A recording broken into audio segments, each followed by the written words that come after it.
We are live.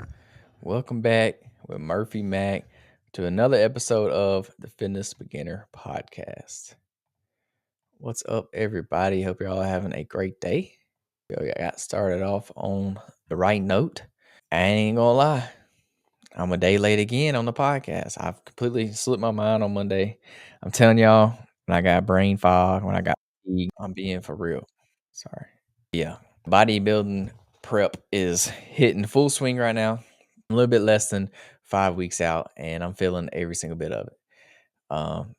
So yeah, if I'm not the most vibrant, the most energetic, I have good reasons why. But yeah, I'm trying not to make excuses. I'm trying to enjoy the process and get through it. But it's been tough. I ain't gonna lie, it's been hard. Been extremely low energy, fatigued, don't want to do nothing. Then not in the best mood. Like honestly, my mood is not like in a bad mood where I'm like mad or angry. I'm just like there. Like I don't want to do nothing. I'm sitting there chilling. Don't want to do like I don't know. It's hard to explain. If you've done a bodybuilding prep, then you know what I'm talking about. But if not, it's hard to explain. Like you're not really angry or anything. You're just ready for it to be over with. Like I'm ready to eat some. Everywhere I go, there's food. So it's so hard. Like I've been the most disciplined I've ever been in my life is definitely during this prep. Like I have had to be so disciplined because everything I do involves food. Every holiday, every event, there's food everywhere. Just like today, for example, my work catered lunch today for everybody at work, and they bought cookies and everything. I didn't get to eat not one. It was miserable. But yeah, enough of that. We're going to hop into the podcast today. And today's podcast topic is the top 10 exercises to grow a bigger chest. So I know a lot of y'all out there rocking the bird chest, can't get your chest to grow. So that's what we're going to talk about today. And we're going to give y'all the top 10, in my opinion, on the exercises that you need to do to help you grow your chest. These are the ones that I use personally, and they do work. I am going to start the podcast off with a little tip that I like to use for my chest is work your upper chest more than you realize, like more than you think you would. You would think you would want to work everything evenly, but honestly, I would work your upper chest more than the rest of your chest because it just having the upper chest being larger makes your chest look bigger. So honestly, I'd probably work it twice as much as I work the rest. But yeah, Yeah, today we're going to dive deep into the top 10 chest exercises to build a bigger and a well rounded chest. So, we're not going to hit just one part of the chest, we're going to hit the whole chest. Make sure we get all the muscles, the upper chest, middle chest, and that lower chest. So, whether you're a beginner or you're a seasoned lifter, these exercises will target all the muscles in your chest and help you achieve that well defined look. So, let's get started. Let's hop right into it. First and foremost, and you already know we had to start it off with the probably the holy grail of all fitness exercises, which is the barbell bench press. I think everybody knew this one was going to be on the list, and it's for good reason. It literally is a great workout. It's a classic exercise staple in everybody's chest routine, and that's for a reason. It targets the pectoralis major. It even works your deltoids a little bit, the anterior deltoids, and your triceps. But by doing this allows you to lift heavy. Using the barbell, you can lift heavy, which helps build like overall mass, overall strength on your chest. So it's hands down probably the best one you can do. It is kind of restrictive if you use a barbell. So your shoulders are kind of fixed in a certain path. So if you have tight shoulders, if you have a bad shoulder, this one may not be good for you specifically, but there's other options we'll get into that you can do that's better. But yeah, I mean, what else can I say about the bench press? Like it's probably like the holy grail of all exercises. It allows for maximum weight load. You can put the most weight on a barbell over any other exercise. It engages multiple muscle groups, so it's a compound lift. So it's not just working your chest; it's working a little bit of your shoulders, a little bit of your triceps. Works pretty much a little bit of everything. And you can also modify it, so you can do it different ways. You can do different techniques. You can put a band on it. You can use different grips, so you can do narrow grip, wide grip, normal grip. There's different ways you can do it. So yeah, number one, the staple had to be on the list, barbell bench press. Number two, very, very similar to the barbell bench press, but this one is going to be the dumbbell bench press. So literally the only thing different is instead of using a barbell with weight plates, you're going to use dumbbells and you're going to lay down on a bench. It's pretty much exactly the same. But if you have those tight shoulders that I mentioned earlier, this one's normally a little better for you. This one's a little more safer, in my opinion, because it's safer in a way, but also not as safe in a way. But it allows your shoulders to move more freely because you're not fixed to a barbell. So if you have shoulder problems, this is normally a better option for you to do. Or if you're like a pitcher in baseball, this one's going to be a better option for you because it's not as tough on your shoulders. There is a drawback with dumbbells. You may outlift the dumbbells. So if your gym does not have very heavy weight dumbbells, you may lift more. So that may be a problem. But most gyms nowadays have dumbbells that go up at least to 100. And honestly, if you're doing 100 on dumbbells, I mean you're pretty strong. But yeah, the dumbbell bench press offers a greater range of motion compared to the barbell bench press. That's why it's a little different, and I still wanted to put on the list. It can lead to better muscle activation if you kind of connect with the better. So I would try both and see which one you like. I actually do both. I would mix it up and do both. Um, it can also help in improving any muscular imbalances. So if one side of your chest is bigger than the other, this can kind of help with that because you're doing it unilateral. You're not doing it together. You can do one arm at a time. You can literally do left side, then right side, or whatever it is you're trying to work. I would suggest do your weak side first before. So I always do my left because I'm right-handed. So I do my left side first. Why this is effective? It's greater range of motion, balances muscle development, and engages the stabilizing muscles. So since the dumbbells are not on a fixed range of motion, you're having to stabilize those dumbbells. So it's going to recruit different muscles than if you were to do a chest press machine or a bench press, barbell bench press. So yeah, that's the dumbbells. Number 3, we're going to go back to the barbell, but it said this time we're going to do an inclined barbell bench press. So this goes back to what I was talking about earlier when I said work the upper chest more, and you're going to do it with the inclined barbell bench press. So not much more to say about this. Literally is the same as I think as the bench press, except you're doing it at an incline. So most gyms will have an incline setup already where you don't have to change anything. But if you do have to set it up, all you do is literally lift your bench up at a certain, probably like 30 degrees or so, and do an incline bench press. It's literally what it says. But yeah, the incline barbell bench press targets the upper portion of the pectoralis major. So that's your chest muscle, the upper portion. This is crucial for a well-rounded chest. So yeah, like I said, elevate the bench to 30 to 45 degrees. It's gonna shift the focus from kind of your overall chest or your middle chest to the upper chest, and also a little bit more of the shoulders as well. So this is a good one. I would honestly do this one just as much, if not more, than you do a flat bench press. So it's effective because it targets the upper chest, it adds variety to your chest workouts, and it engages the shoulders a little more. So definitely include some kind of incline press. If it's not the barbell bench press, that's incline, then that's going to lead us to number 4, which is the incline dumbbell press.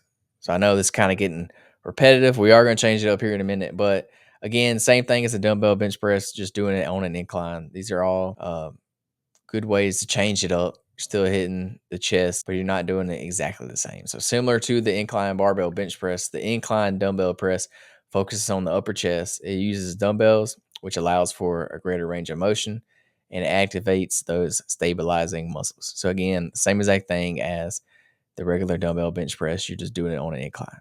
So number 5, we're going to go from the upper chest down to the lower chest. And number 5 is chest dips.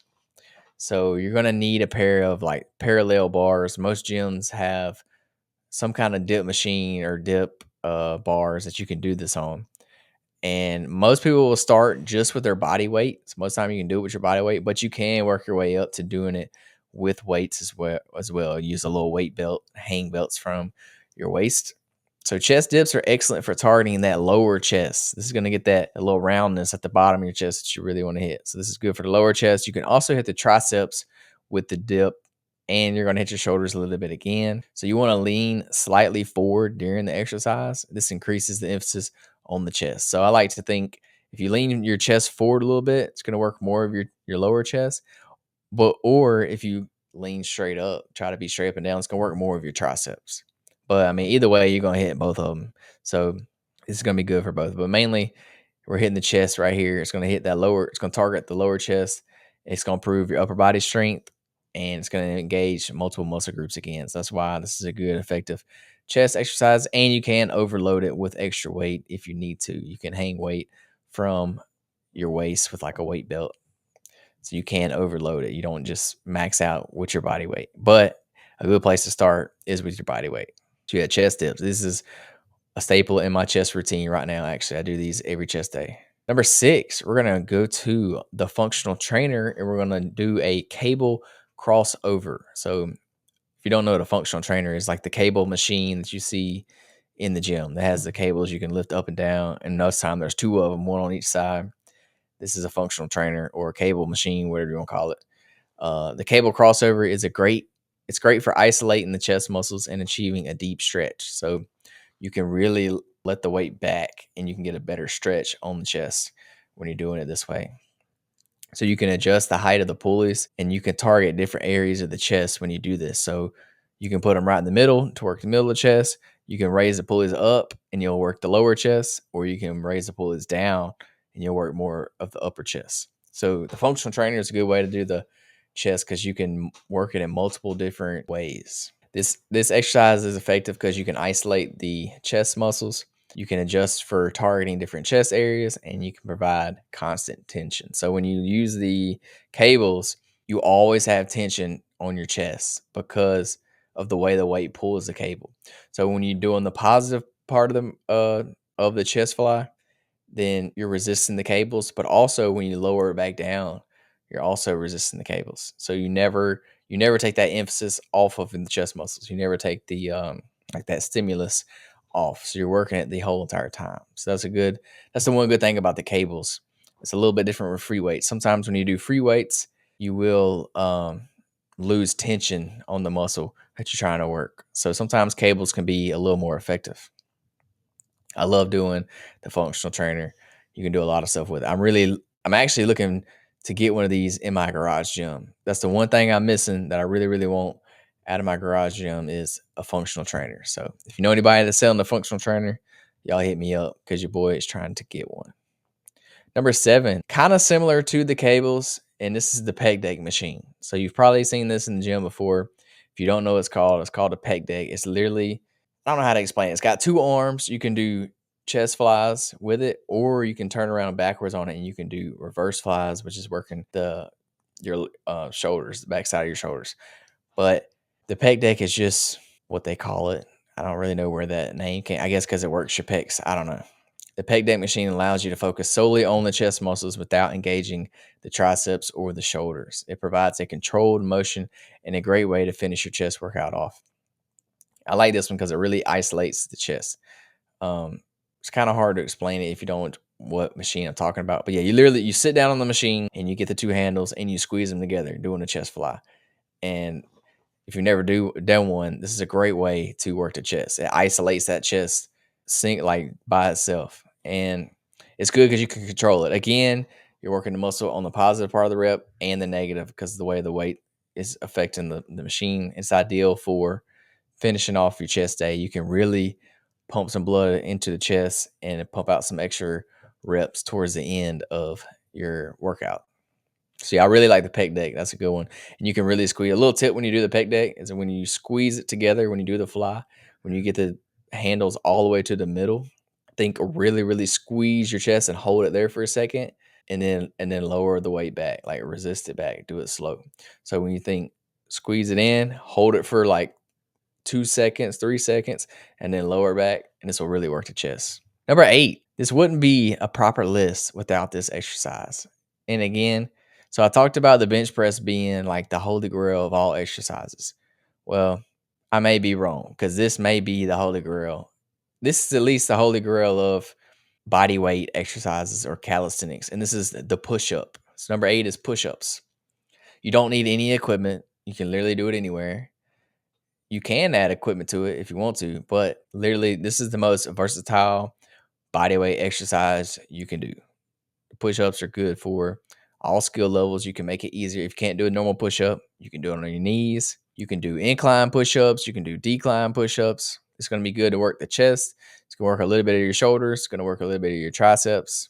You can change up your hand positions. There's so many different ways you can do a push-up. That way you can target different areas of the chest. So this is effective because there's no equipment needed.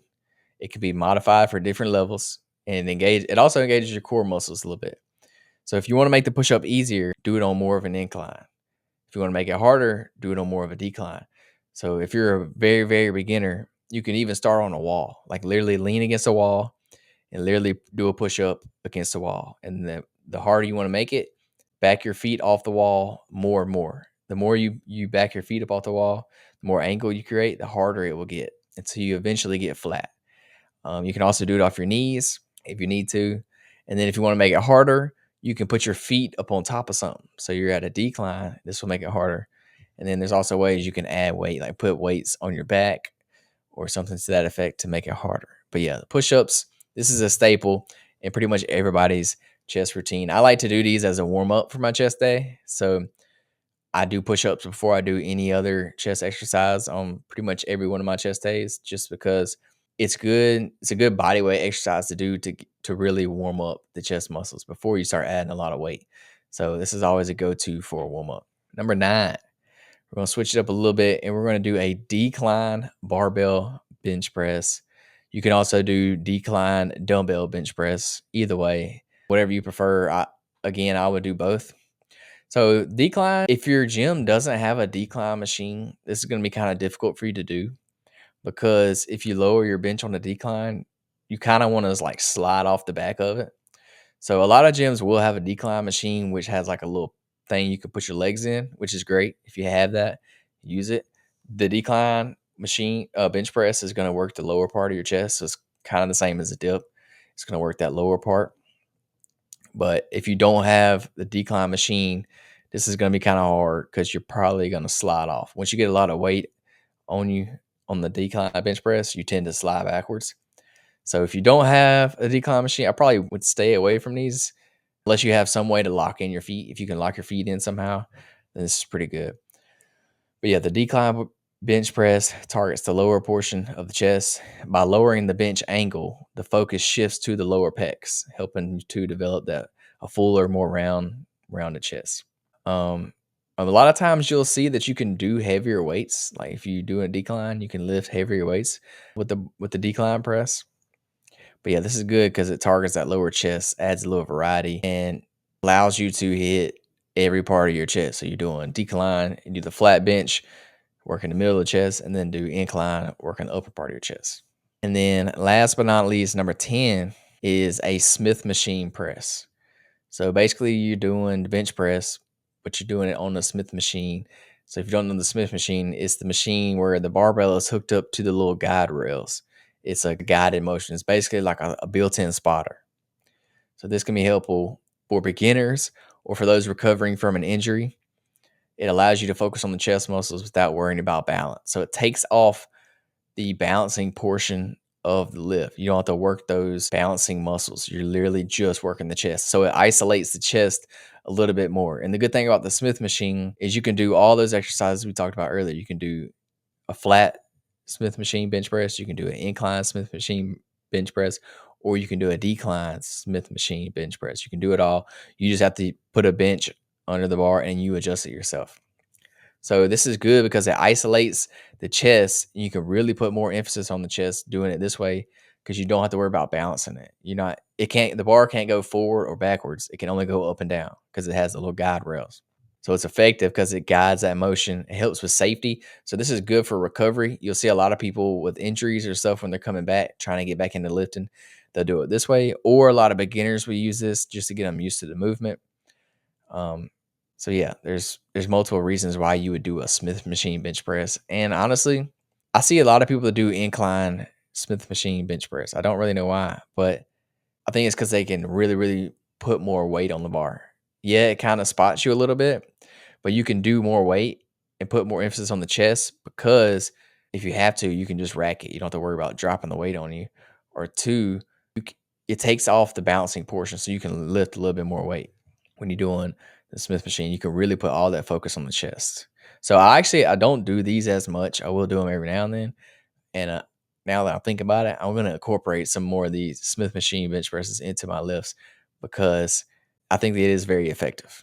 So yeah, that's my top 10 list.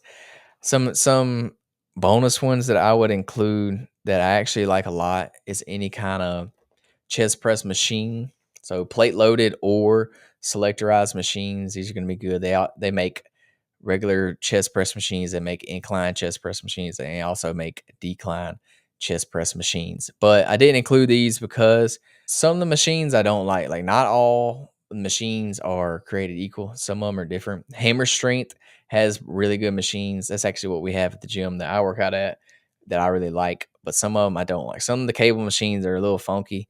They don't always it don't always feel very good for some people because it's so restrictive. The machines, they only allow you to move in one path, along the path that the machine moves on. So they're not always ideal. Like some people can't fit in the machines correctly. Sometimes they don't hit their chest correctly. Like sometimes you can't adjust the machine to fit your body the best. But if you're using free weights, then obviously it's going to adjust to your body because you're using a free weight. So, but I do like these, and I do think they're very beneficial, and I actually do use them a lot.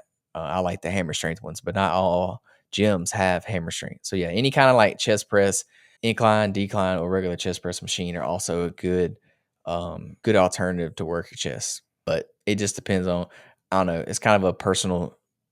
These are very personal because it's going to depend on your body and if you can feel the muscle. Like if you can activate the chest right in those machines, then yes, they're good. I would use them, but sometimes they're a little weird. Like I've been to some gyms before where I didn't really care for their like cable chest press machine. It didn't feel as good to me. And a lot of times the bar, you can't move it. It's restrictive. So like however wide it's set at, that's the width you have to do it at. Like you can't do it incline. I mean, you can't do it closer, you can't do it wider. You're stuck at that one width. And that's all. And for some people, depending on how you're built, that may be good or bad for you. So that's why I didn't really put the machines on here, but those are good alternatives. I'll try them out too. So yeah, in conclusion, make sure you're incorporating all these exercises into your chest day routine. Obviously, don't do it all of these on one. You're gonna switch it up. But if you do all of them, it'll ensure that you target all areas of your chest. It's gonna lead to a bigger, more well-rounded physique, better chest. Make sure you're eating an adequate amount of protein to make sure you're building muscle. You don't want to hit a plateau and stay the same. Remember, always use proper form. Adjust your weights according to your strength level. Like, obviously, it's a given. And progressively increase the intensity of your workouts over time. This is how you're going to get stronger. You're going to build your muscles. Eating your protein. That's how you're going to get bigger, stronger, better. So, yeah, that's pretty much it. Thank y'all for tuning in to the Fitness Beginner Podcast. If you hadn't yet, subscribe to the podcast. We're on pretty much every podcasting platform, Spotify, Apple Podcasts. Leave a review. I'd appreciate it. Check us out on YouTube, the Fitness Beginner Podcast. Tell your friend about the podcast if they're getting into fitness and they want to learn a little bit more, or if they need to get into fitness, tell them about it. Let them know this is where they can get on here and learn some beginner level fitness topics is what I like to keep it to. If you have any topics you want me to cover, if you have any questions, shoot me a DM and I'd love to have a conversation with you or even cover it on the podcast. I always need good podcast topics. So yeah, y'all hit me up. Hit me up with your questions or your ideas, whatever you got going on. Y'all let me know. But until then, y'all stay strong. Keep pushing. Keep striving. You can do it. Get better every single day. Y'all got this. Other than that, peace, love, protein.